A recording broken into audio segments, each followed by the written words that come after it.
আসসালামু আলাইকুম। আলহামদুলিল্লাহ আমার ড্রাগনগুলো পাকা শুরু করছে।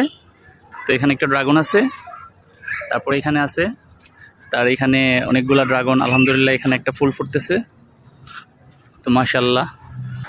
তো এই গাছটা তো আলহামদুলিল্লাহ এই যে ড্রাগন পাইকে গেছে।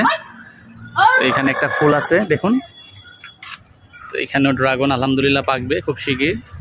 তো এখানে একটা ফুল ফুটতেছে, তো এখানেও মাশাআল্লাহ অসংখ্য ড্রাগন, সবাই দোয়া করবেন। তো তার পাশাপাশি এই গাছটাতেও ড্রাগন ধরছে দেখুন মাশাআল্লাহ। তো এই আরেকটা গাছ, আরেকটা ড্রাগন গাছে আলহামদুলিল্লাহ এখানে এই যে ড্রাগনটা পাইকে গেছে মাশাআল্লাহ। তো এখানেও দেখুন আলহামদুলিল্লাহ ড্রাগন মাশাআল্লাহ, এখানে এই যে পাইকে গেছে ড্রাগন, এদিকে আছে, এখানেও একটি ড্রাগন আছে আলহামদুলিল্লাহ, এই যে ফুল মাশাআল্লাহ। তো সবাইকে ধন্যবাদ। আসসালামু আলাইকুম।